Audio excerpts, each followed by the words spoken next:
Before we start the meeting, Christy is going to give us a little overview of WebEx. Take it away, Christy. I know it's not a familiar platform for a lot of folks, and then you probably just use it when you hang out with us every once in a while. So I'd suggest just taking a minute and looking to see where the hand raise button is. For me, it's in the bottom of the screen. It looks like a little raised fist. There's also right next to it like a little emoji, if that helps find it. And then you may also want to open the chat so that it's open for our conversation today. It is like a little like cartoon thought bubble or cartoon speech bubble, I suppose, that for me is in the bottom right-hand corner. So if you click on that and open, then you'll be able to see what's going on in the chat. And we definitely plan on sharing some links and such along the way. So I think it'd be good to have it open so you can see what's going on there. It's also a place where, while we welcome you to raise your hand and participate to the conversation, and that's ideal for us. But if you'd prefer to put something in the chat, you can. Any questions on? If you can't raise your hand or can't chat, then I can't know if you have any questions, but for those who can do one or both, if you have any questions, say the word. And then if you're having any technical difficulties, you can reach out to Patricia or Darcy and they should be able to help you. I'm good. All right, thanks, Christy. Well, thanks for that overview, Christy, and I'll call the meeting to order. My name's Andrew Spreadborough, and I am the chair of the Advisory Council for 2024. And hopefully committee members receive materials in the agenda. Got a few items and a lot to get through on the agenda. And to get things started, I want to provide an opportunity for council members to introduce themselves. And I know in the past we did a little bit more in-depth introductions, and I think this meeting will try to keep things moving. We've got a full agenda as is being shared.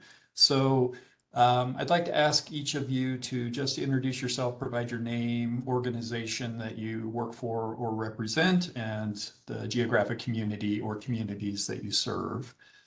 So to start, I'll start things off, and maybe to keep things flowing, I'll just call on each of you as I see you on the screen and ask you to do the same. So again, Andrew Spreadborough. Hey, everyone. I'm with Neighbor Impact, which is the administrator of the community heat pump program in Crook, Deschutes, and Jefferson counties, Central Oregon region.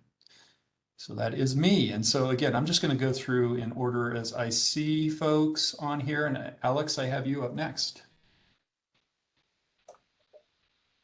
Hi, everyone. I'm Alex Alonso. I'm with NeighborWorks Umpqua. We're the South Coast administrators for the deployment program, so Coos Curry and Douglas counties.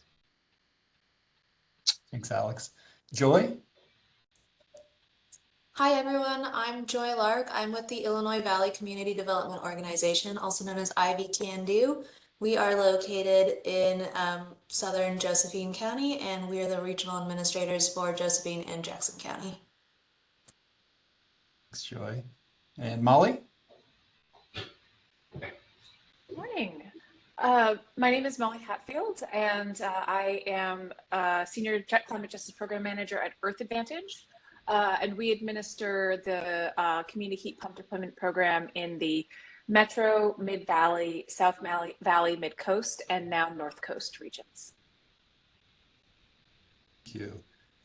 And I see Rita as well. Hi, I'm Rita Campbell with Greater Eastern Oregon Development Corporation in Pendleton,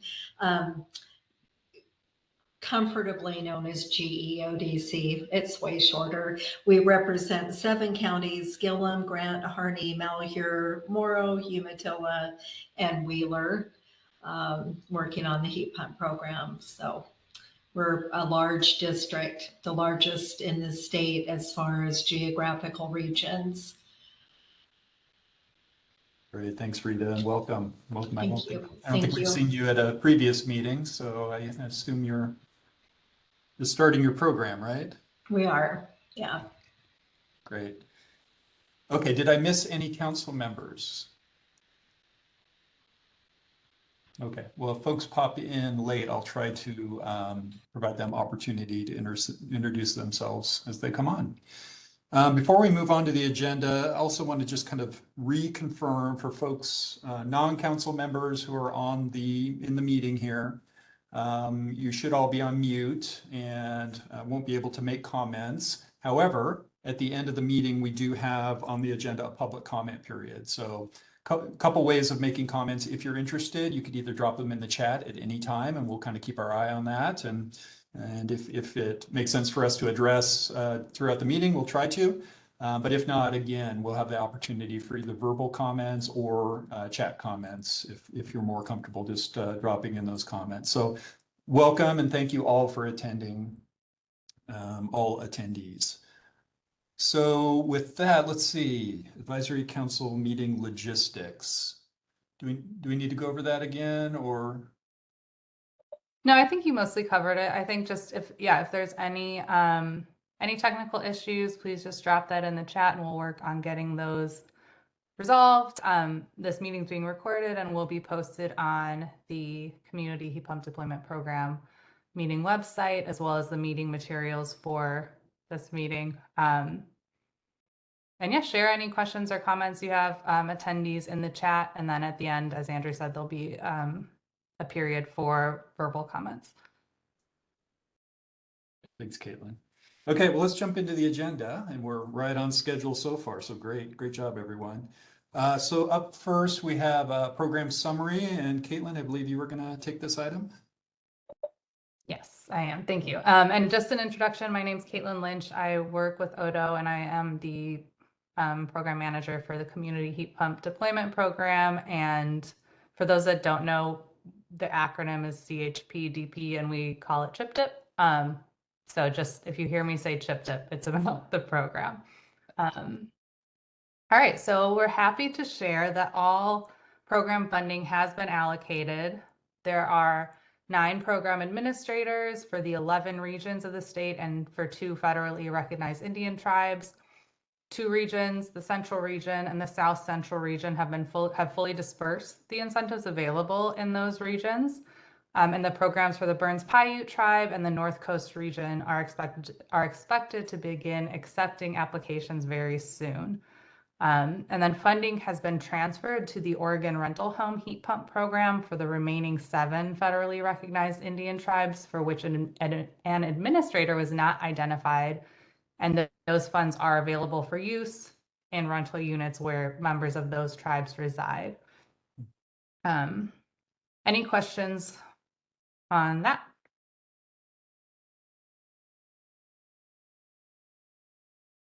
I'm not seeing any questions. Slide deck is very blurry.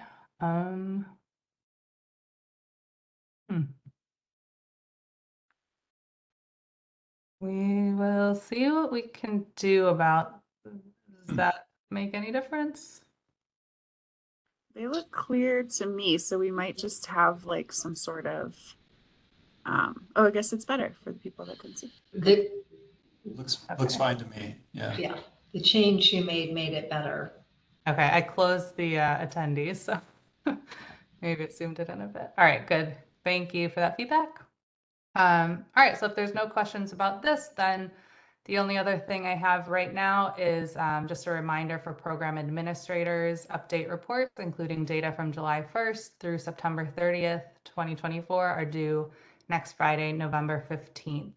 And I guess one more thing to note, Rita shared that she's with the Greater Eastern Oregon Development Corporation. They are working with the Regional Rural Revitalization Strategies Consortium, another big name for our biggest region here in the Greater Eastern Oregon region. It's the 5th row down. So if you are wondering where that name was, those 2 are together. So I just wanted to point that out. Okay, that's helpful. Yeah. Well, I'm glad to see that we've got all of the funds obligated to administrators at least, and that programs are going forward. That's really great news. And it's good to see entire state coverage on this. And in terms of the tribes, for those administrators who have relationships with these tribes, is there any potential role to help them fully utilize the resources, or do you feel like as staff that working directly with the tribes is going to be a successful strategy? for the tribes that had funding moved to the rental home program, or the tribes that are in Chip Tip? No, I'm talking about the ones that had the funds shifted to rental program. We are in contact with them. Odo's has been in contact with them directly throughout the process. At this point, I don't think there's a need for additional help, but we can definitely bring that up in our communications and see if there is any request for it. But we generally, let them share if help is something that would be needed. Yep, great. Well, again, I think our organization, and I'm sure many others, have those relationships in place as well. So if any support is needed, maybe look to us as resources for that. Okay, was that it for the program summary update, Caitlin? Yes, that's all I have. Okay, any other questions from council members? There is a question in the chat. Is this new funding? Because I was under the impression that funding in the South Valley Mid-Coast was almost fully reserved or expended. I can let Molly take that if you would like, or Molly, I can answer. Yeah, no, I'm happy to. And the answer is yes, it is almost fully expended. There are some funds left, some funds that have been allocated to specific partners, but it is very, we are nearing the end of those funds. Great, thanks, Molly. Any other questions? So the reason we haven't updated that to being fully reserved yet is because there is a little bit left. So didn't want to get ahead of ourselves there, but once, we get the note from Earth Advantage, we will update that on our program website. Great.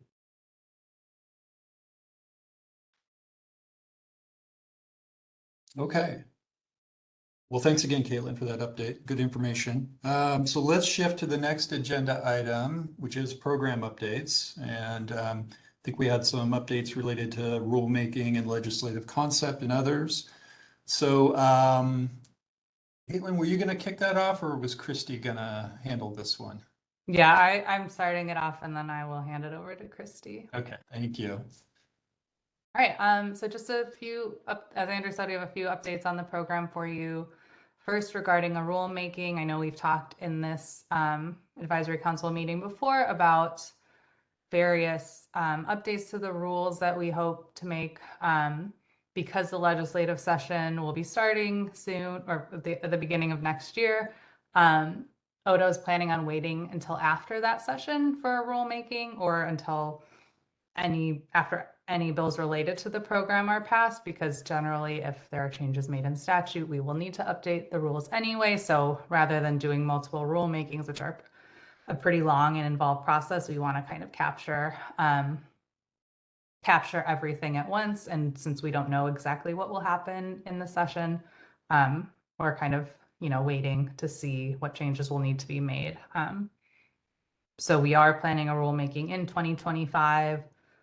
When exactly that is, it depends on the legislature. And then I believe that Christy, or sorry, I guess I can leave space for questions on that first. Any questions, folks? Okay, well, thanks, Caitlin. So let's transition to Christy. And Christy, if you want to introduce yourself first, and then provide an update on where we are with our legislative concept. Absolutely. Thank you so much. So I'm Christy Splitt. I'm the Government Relations Coordinator at the Oregon Department of Energy. And we've had, ever since this bill has passed, we've had bills each legislative session. So 3 in a row will likely happen on the 2 heat pump programs that passed in 2022. So we are waiting to get the official green light. We'll have it by December 6th. And my spidey sense is that this probably will get greenlit. I also know legislators are prepared to run legislation as necessary. So I think there will, no matter what, be legislation related to these 2 programs. And just to give a little bit of context, we do not expect new state dollars to be in the governor's recommended budget for either of these 2 programs. by now that should be no surprise. There's a budget shortfall, and these programs were considered one-time funding. And so they were kind of like shoved aside early in the budget process. And we know that legislators are really interested in bringing back, and advocates are really interested in bringing back these two programs. And thanks, Caitlin. The other one is the Oregon rental home heat pump program. So the legislation that we have has one change related to that rental home heat pump program that I'll share just so you know for context, which is extending it. Right now it is set to sunset in 2026. And then the other changes relate to this particular program. And you might wonder, if there's not new funding coming in, why do we need to have legislation on these programs? Partially it's because there could be state dollars that come in from legislators when they have their turn with the state budget, which will come during the legislative session. I don't think that the governor would object necessarily to continuing these programs, even if they're not in the governor's recommended budget. So it's not like she would be like, no, if there was additional revenue found and these programs could be funded. I think she's generally supportive. It's just a matter of the budget dynamics happening statewide. But what we do have is federal funds coming in for these two programs. And I want to be really clear. I know Caitlin's brought it up at office hours. We've talked about it before. We're really excited about these federal funds. They do not fit neatly into the CHIP DIP or Community Heat Pump Deployment Program model or statute. For example, there's no room for admin funds for you all to administer the programs with that new federal funding. And we don't think that that would be very fair or workable for you. So right now we are, so I will share what is in the legislative concept now, and then also just talk a little bit about what's to come. So on this particular program, based on advice we got from you, there are 3 different pieces of this. So one is to kind of change you may think it's weird. We think it's weird that you can't give us any data on the homes that are being served really by these programs. So that is one thing that we're working on. The other piece is the admin fee the admin cap, which many of you have said has been an issue for you. So we're looking to set that in rule where we can work together to decide what would be the right fit for an admin cap for this program. And then we also have a change to the environmental justice communities language, which is in part to make it so that we can run federal funding through the program, because the Oregon definition of environmental justice communities has some differences with what's allowable with federal dollars, mostly because federal dollars cannot have like a racial, cannot consider race in making determinations about how the dollars are spent. So have to make a change there. Meanwhile, like I said, we're taking a close look at the federal funding coming in and trying to figure out how to make it work in this program. The trickiest things, like I mentioned, one, the fee. There's also a requirement that about 2/3 of the dollars go to new construction, which is in some places a really different audience than who our regional administrators serve. So we really want to come back and talk with you more as we kind of wrap our heads around what's possible to work out with the Environmental Protection Agency. If there are any revisions we can make to what was put in the application, so that we can make things work better without making large scale changes to the program.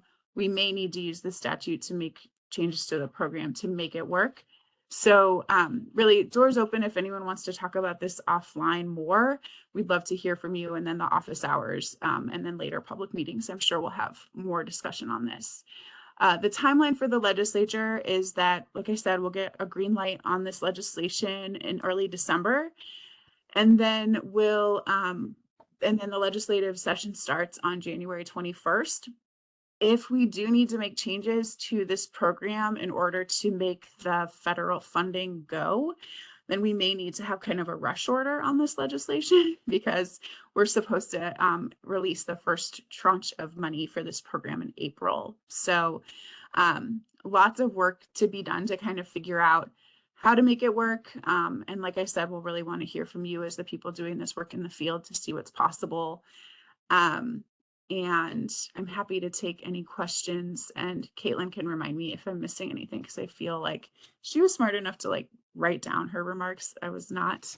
And it's kind of an interesting day, I'm sure, for many of us. So Molly, go ahead. And then just a note that Brad Reed has a comment in the chat that may be of interest to every single one of you. Yeah, I just wanted to mention that the wording in the legislative concept in that last paragraph, it does kind of imply that the federal funds are going to just replenish the program without any significant changes. So I think that maybe there is room for some, making it a little bit more explicit that the federal funding would necessitate some pretty material changes in the administration of the program and who it reaches and the amount of funding, because otherwise I just don't think that's very clear. Thank you for flagging that. I think part of it is we made the one pagers like a long time ago, and I think it's right at the end where we talk about the money piece. And I think when we were doing the review of it, maybe none of us caught that should be clarified. I think it's also because we can't really figure out how to move forward until we hear from the EPA. And it could be that the EPA lets us make the changes or allows for admin fees, or, insert thing that they could change that could make it work. So, but that's still, we need to put something about that in there. I really appreciate the flag. Or I could have even sent an old version of it too. It's possible. Thanks. Anybody else have any questions?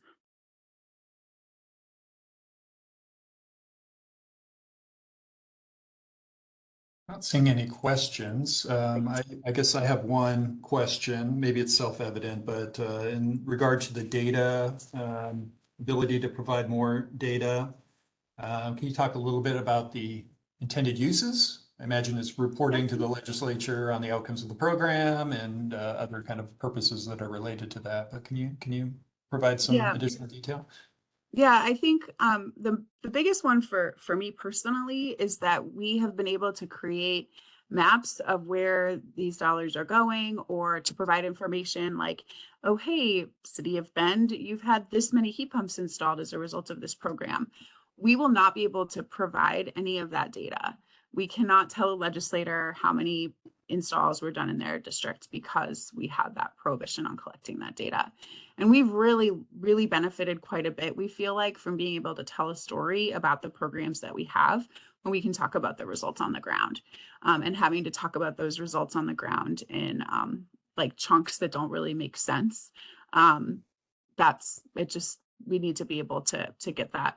I think when I asked around about why that was put into the legislation, and literally no one knows why it was put there. And I think we just at the time didn't think about the fact that by not collecting, I think there was a concern about personal information being used for nefarious purposes or something like that.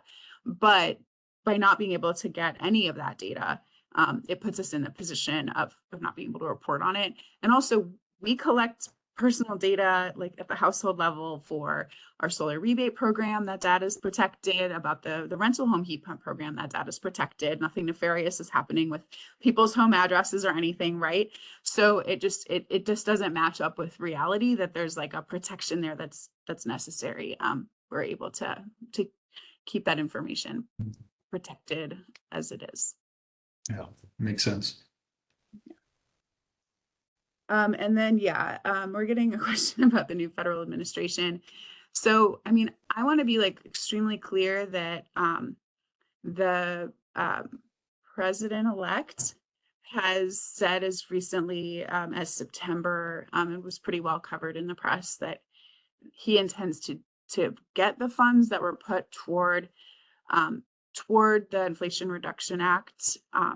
Any of the funds that aren't expended yet, he would like to take back from those federal agencies. We already have the dollars for the CPRG, the Climate Pollution Reduction Grant. Those dollars are already in the state. There's already a signed grant agreement with DEQ. They're the grant administrators for the state. So those funds should be here to stay. I think there are many programs out there, Homes in Here, we're talking about next, where we don't have all of those funds yet, and the program is designed to be released in tranches. So it could, that's a type of program that could be significantly changed as a result of the new federal administration. So I think it's a mix. This is a question about we've been talking about that climate pollution reduction grant, but I just want to be clear because I think the Homes in Here dollars will also matter to all of you, because that's also money for home efficiency, which I know is the bread and butter and the work that many of you all do. Feeling very sunny this morning after hearing from me, I'm sure. But Well, yeah, it's more to come. Yeah, more to come is probably the only and best answer we can give at this point. Hard to tell how things will go. Well, thanks, Christy. Before we move on, any other questions from folks?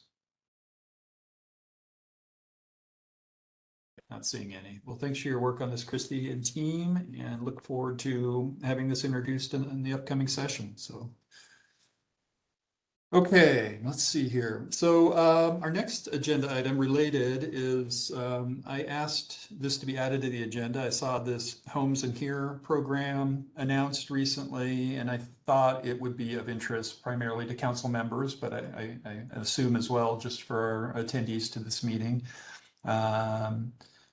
due to the fact that it has to do with energy efficiency upgrades related work throughout the state. So I guess I wanted to ask for just kind of a quick summary of what we should expect with these programs, and is there any potential role for regional administrators in helping get the funds out to folks in our regions?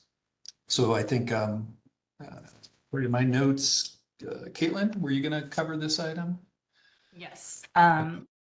So a lot of you have likely heard of the Inflation Reduction Act and the energy rebate programs associated with that. And so we have a short update on the Homes in Here programs that's not directly a part of this team, but it is tangential to our work.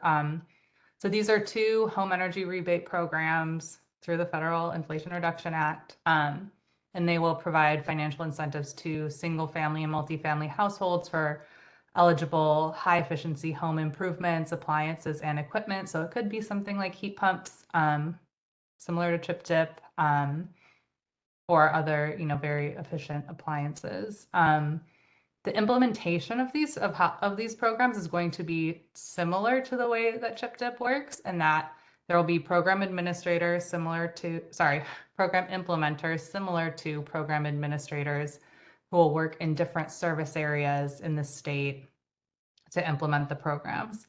So Odo has brought on Energy Trust of Oregon as a sub-grant recipient to the program funding, and they'll be implementing both Homes in Here in their service areas. And then similarly, Odo will be issuing an RFP for a single implementer to administer Homes in Here programs in non-Energy Trust areas. So those are the consumer-owned utility and Idaho Power service areas. And those implementers will be responsible for much of program activity, including coordination with existing energy programs to stack or braid funding.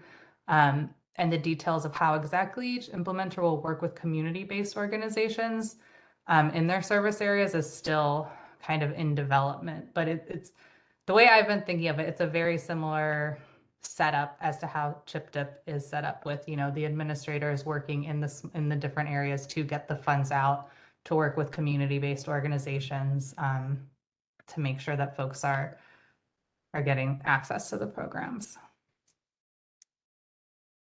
Great. And assuming these programs do indeed move forward, we have a timeline? Yeah, I think the timeline right now is late 2025 or early 2026. So it's not imminent. Gotcha. Yes. All right. Is there an estimate when the RFP will be issued for the second administrator? Dewart, are you on the call? Are you able to answer that? I'm sorry, what was the question, Caitlin? Is there an estimate when the RFP will be issued for the second administrator, implementer? Yeah, I was just updating that timeline today. We're hoping to get that completed by the end of the year. And that will be available on Oregon Buys. Correct. Is that OregonBuys.org? You know, for folks. I can look it up real quick. OregonBuys.gov is the RFP procurement website. And if folks sign up for Odo's mailing list for the federal grants, then Odo will also send out a email blast when that RFP is posted.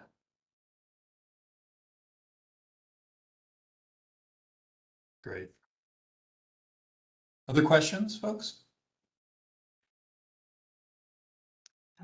Have the funds been released to ETO, or are they possibly in jeopardy? Or in other words, could the programs fall apart due to funding?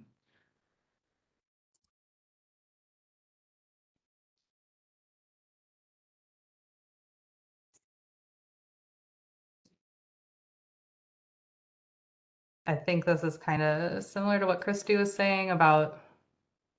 Yeah, I think I could try this, Stuart. Let me know if you think I'm getting it right. So at this point, we're still working on our contract agreement with Energy Trust of Oregon. These funds are some of the Homes in Here funds are here. However, that program is written with so much complexity and layers. I would love to know why. But one of those pieces of complexity is that there are many times along the way where you can get more funding. We do not anticipate that we will be in position to get more funding prior to January 20th of 2024. And so we have the money that we have, and Energy Trust could get that money as soon as we have our contract agreement and work those pieces out with them.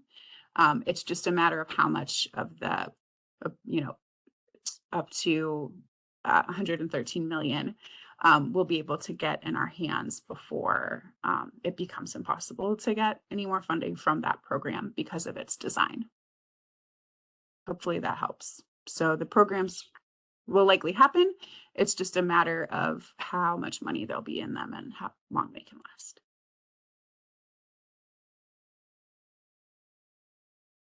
Great, thank you.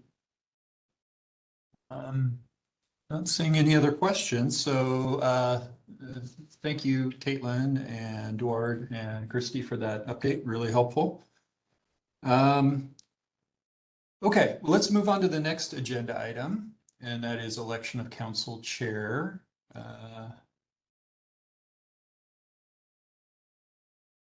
See another chat. Is this related to our discussion, Caitlin, on Homes in Here? I think it is. Can you elaborate about the $113 million? Would only IOUs or ETO be eligible? 113 million?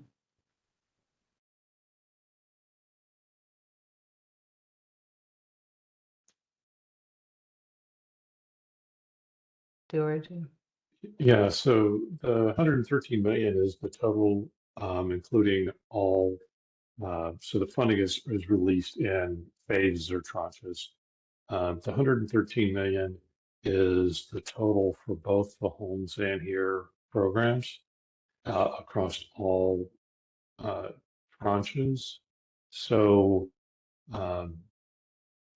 the way that and that represents most of that represents the actual rebate or incentive funds, and it is going to be administered by ETO in their service areas, and then we call them the second implementer outside of the ETO service areas. And so I'm not sure what you mean by eligible. Maybe you could clarify that, but they're the only ones who are going to be administering those funds. Well, yeah, and I'll just add, Jennifer, that we'll still have a second implementer. This was something you and I've talked about. the consumer and utilities didn't want Energy Trust of Oregon to be the administrator in those regions. So we have to identify a second implementer. So we'll still go forward with everything to have that second implementer. It'll just be a smaller program if indeed the federal funds are rescinded from the federal agencies for the Inflation Reduction Act programs. So again, there'll still be that program. It will just be a reduced amount of money. But that second implementer question was about the implementer for the consumer and utility areas of the state.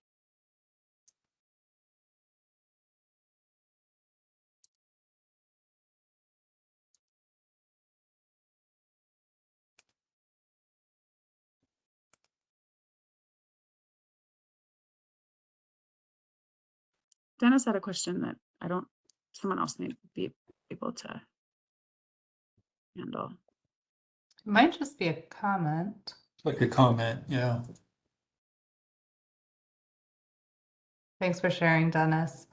Let us know. Okay. Thank you for clarifying too. Okay. All right, I'm going to move us along. Again, feel free to add in comments as they come up. Just because we're moving on to a different item doesn't mean you can't continue to comment. And again, we'll have more time at the end of the meeting, certainly. But I want to get through our last, at least, action item. Before I do, Caitlin or someone from the staff team, are we okay to proceed with the election of a council chair for 2025? Is there a quorum issue here, or are we good to attend? I think we have 5 members on the call. I don't know what the total composition is. We have 9 administrators, so we do have. We got a majority. Okay. Majority. Agreed. That was my count too. So, okay. Well, just to set this up, I guess. I think our approach here is we obviously would like to have a council chair, largely ceremonial, running the meetings, but also working with staff on agenda building and other items. I have served for 2024, and it's been a great experience. I've learned a lot about the Department of Energy, certainly, and our program specifically. But what we'd like to do is identify a council chair for 2025. And I think there's value in rotating that position. So I am happy to hand this over if there are any interested parties. I know of at least one interested party. And that is Molly offered to, if it's the will of the council, to serve as chair for 2025. So I'm going to ask Molly maybe just to kind of comment on her interest. And then what I'd like to know is there any other interest among council members, or do you have nominations you'd like to make in terms of council chair for 2025? So maybe think about that. But Molly, do you want to add any context or information on kind of your interest? Sure. So yeah, hi everybody. I already introduced myself, but just again, my name is Molly Hatfield. I work for Earth Advantage in their climate justice program, and I have been in the sustainability field for about 20 years at this point.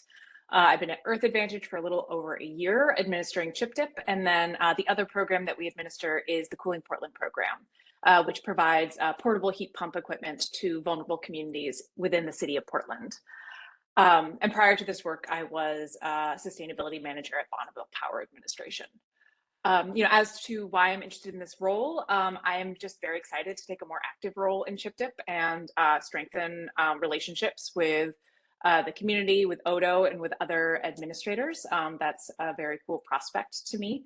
I do have a very extensive background in meeting facilitation and general board activity. I've been on the board of several nonprofits at this point. And I'm just keen to put this background to good use. So yes, would be very happy to serve if it is y'all's will. That's great, Molly. Appreciate that. Okay, so we have one nomination to serve as chair of the council for 2025. Are there any other folks who are interested? Or do you have any nominations? Not seeing any. Not surprising. We're all busy. It's nice that Molly is interested and willing to take on this role. It's very much appreciated. So I guess to move things forward and to make sure we've got everything, all the details taken care of, I guess I would entertain a motion to approve Molly Hatfield as the council chair for 2025. Would anyone like to make that motion?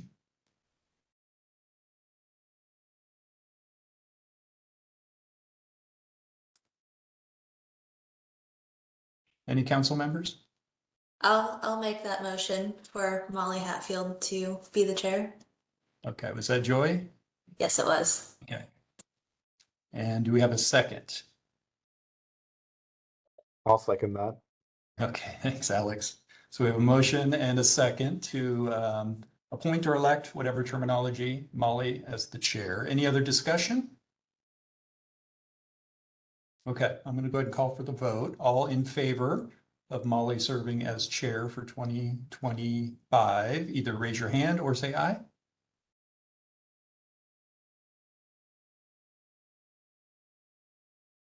Seeing hands up, okay. Any opposed or abstaining? I'll abstain. Okay. You don't have to, but yes, okay. All right, well, I think the motion passed and the council members are happy for you to take on that role, Molly. Thank you. I'll finish up this meeting and then I'm going to hand it off to you for the future. So thank you. Appreciate your interest. I think it's great because you have a much larger geography than Central Oregon as well. So I appreciate you have you work in many parts of the state. I think that'll be helpful for this role as well. So thank you. Okay, staff, did I miss anything on the chair election? Are we good there? No, we just have a go Molly and a whoop whoop and a congrats Molly in the chat. So That's right. Good. Okay. Well, that gets us to the end of our business. However, before we move to public comment, I did want to provide opportunity to council members. If you have any questions, if there's anything we didn't cover in this meeting that you'd like to bring up or any information you'd like to share, we are a little ahead of schedule. So actually, I think we're on schedule. But this is the time to do it. Or if there are any agenda items for future meetings you want to suggest, this is your time. So folks, any comments?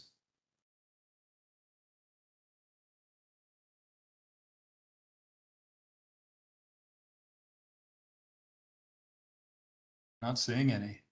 It's an easy group today. Not seeing any in the chat either. Okay. How about staff? Anything we missed that you wanted to share with the group?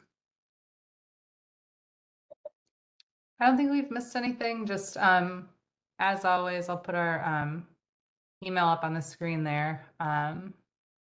If anyone, public or council members, has any questions or things to discuss, please feel free to reach out. Yeah, I think. Great. Okay, thank you. And thank you staff for all your work gone into this meeting and always available for questions, which I appreciate. Okay, so let's wrap up by moving to public comment. And so I would invite comment from attendees. Again, you could do it one of two ways or both of two ways. You can either raise your hand if you want to make a verbal comment, and I think Darcy will unmute you when it's your turn, and I'll do my best to call on each of you. You're, again, welcome to add comments or questions into the chat, and we'll do our best to field those as they come. So, and I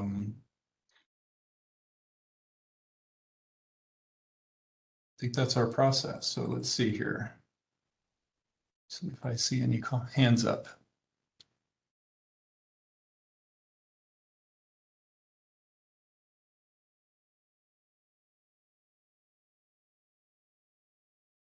At this point, I don't see any hands up.